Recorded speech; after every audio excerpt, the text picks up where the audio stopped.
Hi, this is Marc Morrell, and I'm here at Wizard World Philly, and I'm talking to Jon Schnepp. He's a director, and he does cartoons. His most recent one that he's going to be showing as a screening tomorrow at 12 noon is called Grimm Fairy Tales, the Animated Pilot. Welcome, Jon. Right. Hey, what's going on? We want to talk a little bit about Grimm Fairy Tales, what it's about, and how it's been making the pilot.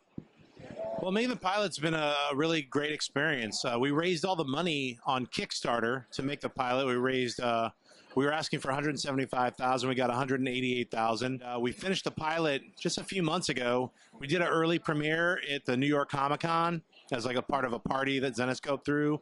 And now we're taking it out once the sound has been mixed now and a picture has been finished. We're taking it out, kind of going on the road, doing different Comic-Cons. We're here at Philly screening it tomorrow. We've been getting great reactions from everybody. It's been a really cool situation to like do the pilot unencumbered by any kind of rating system. It's an R-rated cartoon done in the same kind of style that heavy metal in the 80s was made, with a bunch of different artists. There's nudity, there's violence, there's a metal score. And it's a lot of fun. It's different stories, different kinds of styles of art.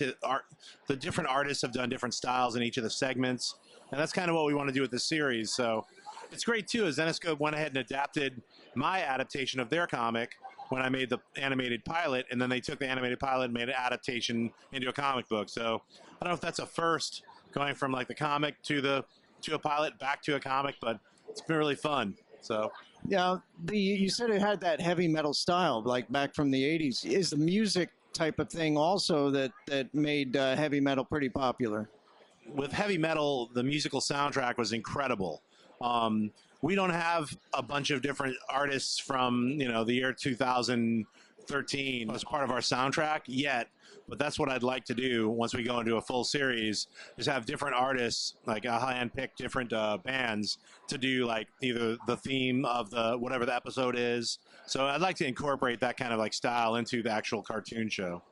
And then also the styles of these cartoons, the Grimm Fairy Tales, it is meant for adults, and that doesn't seem to be a regular thing these days in animation, right? No, it's actually not a regular thing at all. It's not even a thing.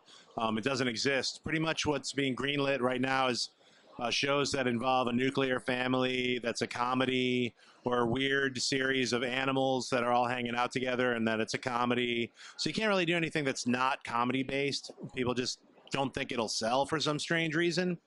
Yet every single person that we've met throughout all these conventions, hundreds of thousands of people, have all reacted really positively to our cartoon, which is adult themed.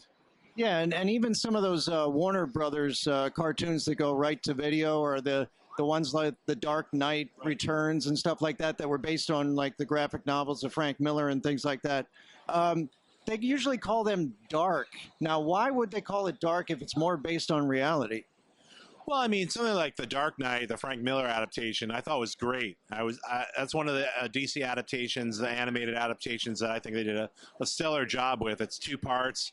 They didn't cut a lot of the story out. That's why they released it as part 1 and part 2.